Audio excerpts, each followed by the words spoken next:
সবচেয়ে বেশি বাহিনী মুর্শিদাবাদে এবং নির্বাচন কমিশন মনে করছে মুর্শিদাবাদ বড় চ্যালেঞ্জের জায়গা নির্বাচন কমিশনের জন্য সুষ্ঠু অবাধ শান্তিপূর্ণ ভোটের জন্য। বহরমপুর অধীর চৌধুরীর গড়। অধীর চৌধুরী এবার ভোটে দাঁড়িয়েছেন বিধানসভা ভোটে। তো সেই বহরমপুরের ছবি একবার দেখে নেওয়া যাক। আর তো কিছুক্ষণ সময় ভোট শুরু হয়ে যাবে।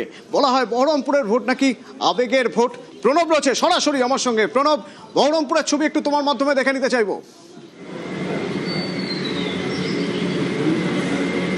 দেখো, আমি এই মুহূর্তে তোমার বহরমপুরের যে স্বর্ণময়ী বাজারে যে ওয়েলফেয়ার যে হোম রয়েছে সেই হোমের মধ্যে রয়েছে এখানে 4টি বুথ রয়েছে এবং বহরমপুরে যাতে কোনো রকমভাবে এই মুর্শিদাবাদ যাতে কোনো রকমভাবে অশান্তি না ঘটায় তার জন্য প্রথম থেকে কিন্তু নির্বাচন কমিশন তৎপর ছিল এবং তার মুর্শিদাবাদে কেবলমাত্র 316 কোম্পানি কেন্দ্রীয় বাহিনী রয়েছে এবং এই যে বুথে প্রতিটা বুথে তোমার সিসিটিভি যে সার্ভিলেন্স সেই সিসিটিভি কিন্তু লাগানো রয়েছে প্রতিটি বুথের সামনে এবং প্রতিটি দলের তোমার রাজনৈতিক দলের কর্মীরা বসে গিয়েছে এজেন্ট হিসাবে এবং মকপল হয়ে গেছে। আর কিছুক্ষণের মধ্যেই কিন্তু তোমার ভোট শুরু হবে এবং সামনেখানে প্রতিটা জায়গাতে তোমার কেন্দ্রীয় বাহিনী এইভাবে তোমার নিরাপত্তার দায়িত্বে রয়েছেন। ঠিক একইভাবে বাইরেও কিন্তু তোমার সেইভাবে কিন্তু কেন্দ্রীয় নিরাপত্তা বাহিনী রয়েছে।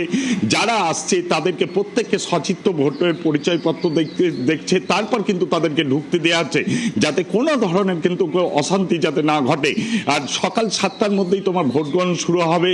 তার জন্য কিন্তু ইতিমধ্যেই কিন্তু দীর্ঘ লাইন দেখা যাচ্ছে যাতে সকাল সকাল যাতে তোমার ভোটটা দিয়ে যেতে পারে এবং প্রচণ্ড গরম, তার মধ্যে যাতে সেই গরম থেকে সকাল সকাল কেন এসেছে? সকাল সকাল তাড়াতাড়ি ভোট দিয়ে তাড়াতাড়ি চলে যাব।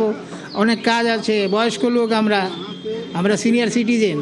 তো আমাদের কাজ কি ভোটটা দিয়ে তারপরে আবার নেক্সটকে পাঠাতে হবে। এই প্রচন্ড গরমের জন্য সকাল সকাল ওই জন্য মানুষের এই যে উৎসাহ, মানুষের এই উৎসাহ নিঃসন্দেহে নির্বাচন কমিশনকে অনেকটাই স্বস্তি দিচ্ছে যে মানুষ সকাল সকাল ভোটের লাইনে দাঁড়িয়েছেন, ভোট দিচ্ছেন। অবাধ সুষ্ঠু শান্তিপূর্ণ ভোটই তো নির্বাচন কমিশন চেয়েছে। কিন্তু ওই যে বাহিনী জানিয়ে কোথাও কোথাও আলোচনা তো চলছে, এত বাহিনী। শুভজিতের সঙ্গে কথা বলবো। শুভজিৎ, গণতন্ত্রের শ্রেষ্ঠ উৎসব, সেই উৎসবে মানুষ সামিল হয়েছেন, ভোট দেবেন। 2,40,152টি আসনের জন্য জওয়ান, 2,40,000 জওয়ান, কিভাবে দেখছেন? না, 2,40,000 জওয়ান বা প্রায় 2.5 লাখের কাছাকাছি জওয়ান, মানে এটা একটা বড় অংশ, বড় সংখ্যা। 152টা বুথের জন্য প্রায় নিরিখে দেখতে গেলে 152টা আসন। হ্যাঁ, 152টা আসন, 2.5 লাখের মতো ফোর্স। আমি বলছি মোটামুটি ধরে নাও যদি গড়ে দেখা যায় প্রায় এক একটা ঘরে 4টে করে সেন্ট্রাল ফোর্স থাকার কথা, মানে অ্যাভারেজে বলছি। ভালো বিষয়, কিন্তু ব্যাপারটা হচ্ছে এর মধ্যে দিয়েও আমরা দেখলাম 2 দিন আগে আমাদের একজন কর্মী ইসলামপুরে, উত্তর দিনাজপুরে, তাকে খুন হতে হয়েছে এবং যেই কমিশন বলেছিল সুষ্ঠুভাবে ভোট করাবে সে তার মধ্যে কিন্তু সুষ্ঠুতা আমরা দেখতে পাচ্ছি না, এখনও দেখতে পাইনি। তার কারণ এখনও বেশ কিছু জায়গায় কিন্তু চাপা সন্ত্রাসের পরিবেশ আছে। এখন তুমি অনেকগুলো জায়গায় চিত্র দেখালে খুব সুন্দর পরিবেশ, মনোরম পরিবেশ, মানুষ ভোট দিতে এসছে। বিশ্বের বৃহত্তর সংসদীয় গণতন্ত্র, মানে পৃথিবীর মানুষ তাকিয়ে থাকে ভারতবর্ষের ভোটের দিকে একটা মডেল হিসাবে। কিন্তু সেই মডেল হিসাবে ভোটটাকে কজন ঠিকভাবে দিতে পারলো এবং নিজের গণতান্ত্রিক অধিকার প্রয়োগ করতে পারলো, এটা কিন্তু গুরুত্বপূর্ণ। 2, যেটা খুব আরেকটা গুরুত্বপূর্ণ বিষয়, এই কেন্দ্রীয় বাহিনীকে মুভমেন্ট করানোর ক্ষেত্রে কেন্দ্রীয় বাহিনী প্রচুর এসছে এবং আমার কেন্দ্রীয় বাহিনীর প্রতি আশ্বাস রয়েছে, আস্থা রয়েছে। কিন্তু এই বাহিনীকে মুভ করাবে কমিশন, মুভ করাবে লোকাল যারা অ্যাডমিনিস্ট্রেশন। এখন তারা যদি মুভ না করিয়ে রেখে দেয়, রিজার্ভ করে রেখে দেয় বা কোনো ঘটনা ঘটলে তাদের সেখানে না পাঠায়, তাহলে সে বাহিনী কোনো দরকার পড়ে না। আরেকটু বেলা বারুক বোঝা যাবে। আমি আরেকটা ছোট কথা বলে দিই।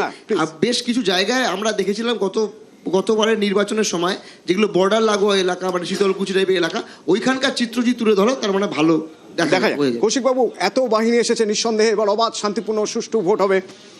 সুপ্রভাত। ইলেকশন ভায়োলেন্স একটা বিশাল ব্যাপার। মানে আমরা যারা বহুদিন ধরে রাজনীতি করেছি, আমরা গ্রাসরুট লেভেলে রাজনীতি করেছি, এরম গেছে বামফ্রন্টের সময় সকালে এজেন্ট আমরা ফাইল নিয়ে যখন পোলিং বুথে যাচ্ছি রাস্তা থেকে কেড়ে নিয়েছি, যদিও বা ঢুকতে পেরেছি।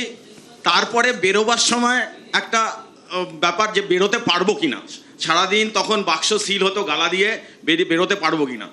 সেই সময় কোনো বয়োজ্যেষ্ঠ লোক কিংবা সিপিএমের কিন্তু কিছু শুভ বুদ্ধিসম্পন্ন লোক আমাদের হয়তো বার করে নিয়ে যেতেন। আমরা ইলেকশন ভায়োলেন্স এগুলো দেখেছি। তারপরে 2011 সালে যখন সেন্ট্রাল ফোর্স দিয়ে ইলেকশনটা ভালোভাবে হলো, তখন একটা প্রপার ইলেকশন হলো এবং সেই সময় সিপিএমকে চলে যেতে হলো। সুতরাং ইলেকশন ভায়োলেন্স একটা নিঃসন্দেহে বড় ব্যাপার। ইলেকশনের আগে, ইলেকশনের সময় এবং আজকে এত ফোর্স থাকা সত্ত্বেও কৌশিকবাবু যেমন বললেন একজন কোথায় ভায়োলেন্স হয়েছে, তৃণমূলের এজেন্টের আক্রমণ হয়েছে। মাদারিহাটে আজকে একজন এজেন্ট আক্রান্ত হয়েছেন তৃণমূল দ্বারা। সুতরাং ইলেকশনের সময় ফোর্সটা দরকার হয়, স্পেশালি পশ্চিমবঙ্গে। আমি আসামে ইলেকশন দেখে করে এসেছি এবছর, কিছুদিন তামিলনাড়ুতে আমি গেছিলাম আমার কাজে। এইরকম একটা ইলেকশন পার্ট অফ লাইফ তো নয়, সব সময় একটা ভায়োলেন্সের বাতাবরণ তৈরি হচ্ছে এবং ইলেকশনের জন্য এই যে সিকিউরিটি ফোর্স এটা দরকার হচ্ছে। হয়তো একটু বেশি রকম হয়েছে, সাজোয়া গাড়ি আনতে হয়েছে, অমুক হয়েছে, সেটা হয়তো অন্য কারণ থাকতে পারে, কোনো আইডি মানে ইন্টেলিজেন্স রিপোর্ট থাকতে পারে, কিন্তু সিকিউরিটি ফোর্স দরকার মানুষ যাতে ভোট দিতে পারে। নিঃসন্দেহে দেবর্ষিদা, এই কারণটাই তো খোঁজার চেষ্টা করছি যে এত জায়গায় ভোট হচ্ছে, আমাদের রাজ্যেও ভোট হচ্ছে। হ্যাঁ, এটা সত্যি যে আমাদের রাজ্যের পোলের আগে আর পোলের পরের ভায়োলেন্স নিয়ে সর্বভারতীয় সংবাদ মাধ্যমে চর্চা হয়, কিন্তু তবুও বলবো 152 আসনের জন্য 2,40,000 বাকিনি। কিভাবে দেখছেন? হ্যাঁ, সকলকে সুপ্রভাত। দেখুন, ইলেকশন কমিশনকে তো সংবিধান প্রচুর ক্ষমতা দিয়েছে এবং ইলেকশন কমিশনের প্রাথমিক কাজটাই হলো সুষ্ঠু অবাধ নির্বাচন সম্পন্ন করা। ফলে as far as force is concern, এইটা আমার মনে হয় 2,40,000 লাগুক আর 3,40,000 লাগুক, 1,40,000 লাগুক, এইটা ইনশিওর করাটা ভীষণভাবে প্রয়োজন। এই ফোর্সগুলো প্রপারলি ইউজড হচ্ছে যাতে প্রতিটি মানুষ শান্তিপূর্ণ অবাধ একটা পরিবেশে ভোট দিতে পারে। এইটা এতগুলো ফোর্সও নামানো হলো, তারপরে দেখা গেল মানে ইলেকশনটা, দেখুন আমাদের একটা বদনাম তো আছেই, এটা ঠিক, আমাদের রাজ্যের কিন্তু একটা ট্র্যাডিশনালি বদনাম আছে যে আমরা এখানে খুব শান্তিপূর্ণভাবে ভোট টোট করি না, বা পোস্ট পোল ভায়োলেন্সের সম্বন্ধে বিস্তর অভিযোগ আছে। তার জন্য যদি ফোর্স আসে, এবং একসময় আজকে যারা ক্ষমতায় আছে তারাই যখন বিরোধী ছিল তারাই কিন্তু বারবার সেন্ট্রাল ফোর্সের কথা বলেছিল, এবং আজকে যারা বিরোধী তারাও একই কারণে বলছে। ফলে সেন্ট্রাল ফোর্স রয়েছে, যথেষ্ট পরিমাণে রয়েছে। এটা আতঙ্কের থেকে, এটা যদি এইভাবে দেখা যায় এটা সুষ্ঠু নির্বাচন করার জন্য রয়েছে, কিন্তু প্রকৃতপক্ষে কী হবে, কারণ এর আগেও কিছু কিছু ইনস্ট্যান্ট ছিল, শীতলকুচি আমরা দেখেছি। ফলে ফোর্স কত আসছে তার চেয়ে বড় কথা ফোর্স কতটা এফেক্টিভলি কাজ করছে যাতে মানুষ শান্তিপূর্ণ অবাধ মানে একটা পরিবেশে ভোট দিতে পারে, যেটার দায়িত্ব ইলেকশন কমিশনকে ভারতের মহান সংবিধান দিয়েছে। নির্বাচন কমিশন সেই কাজটা কতটা সুষ্ঠুভাবে সম্পন্ন করতে পারে সেইটা হয়তো আজকের দিনের শেষে সেই জবাবটা পাওয়া যাবে।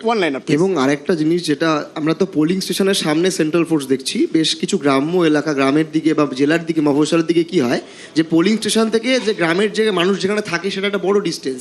এই মাঝখানের যে জায়গাটা মানে 200 মিটারের বাইরে, এই জায়গাটার মধ্যে কিন্তু একটা বড় টেরার চলে, সন্ত্রাস চলে। তাই সেন্ট্রাল ফোর্সকে এবং বাহিনীকে এই জায়গাগুলো নজর রাখতে হবে। গ্রামের যে জায়গাগুলো দিয়ে শাসক দল থেকে শুরু করে অন্যান্য যা যা এলিমেন্টস, ফ্রিঞ্জ এলিমেন্টস যারা যা যা করে বেড়ায়, এগুলো থেকে রোখার জন্য তারাই কিন্তু মানুষ গণতান্ত্রিক ঠিক যে এক্সাম্পলের কথা বললে, আমি যদি সেরকম একটু ছবি দেখাতে চাই, আলিপুরদুয়ারের ছবি দেখাবো। আলিপুরদুয়ারের ক্ষেত্রে দেখা যায় যে আলিপুরদুয়ারে যেখানে মানুষ থাকেন, বুথ সাধারণত স্কুলে হয়, স্বাস্থ্যকেন্দ্রে হয়, সেটা একটু দূরে হয় সেই বুথটা। তো সেই দূরত্বটা যাওয়ার মাঝখানে কোথাও যদি কোনো গন্ডগোল হয়, সেটা দেখবেন কে? সেটা দেখার জন্য অবশ্যই বাহিনী রয়েছে। সেই বাহিনী সেখানে রাখা থাকছে, তো সেসব প্রশ্নের উত্তর খোঁজার চেষ্টা করবো।